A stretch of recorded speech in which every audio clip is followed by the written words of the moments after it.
The legal aspects of this case took place in the tumultuous period between the Al Qaeda attacks on the United States on September 11, 2001, and the end of that year, by which time American forces had driven the Taliban from power in Afghanistan. The applicant in this case had claimed to be from Afghanistan, and the basis of his claim for protection was initially his fear of persecution by the Taliban. The tribunal made the point that the Taliban had now been driven from power. The tribunal and the applicant's lawyers were all trying to make sense of a situation that was changing remarkably quickly. Ultimately, the tribunal found that there was no basis for a protection claim. On appeal, the matter came before the full federal court.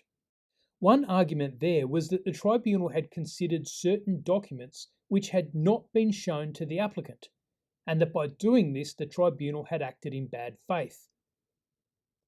This question of bad faith had been considered in a number of previous cases, but only by single judges. This was a chance for the full bench to review those authorities. They did so relying primarily on the case of SBAU against the Minister for Immigration. They identified 9 principles for bad faith. Bad faith is a serious allegation of personal fault. Because it's such a serious allegation, bad faith must be clearly alleged and clearly proved. Bad faith cannot be conclusively defined. The absence of honesty is often crucial. Bad faith is rare and extreme. Bad faith is distinct from poor decision making. Someone can make a poor decision whilst at the same time doing their level best to make a good decision. Errors are not bad faith.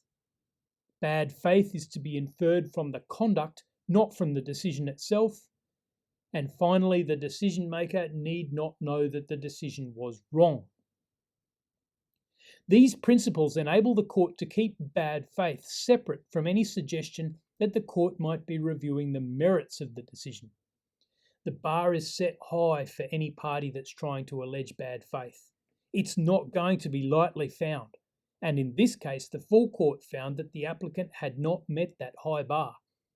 Whether the merits of the decision were good or poor, the court did not consider, but there was no bad faith in the decision making.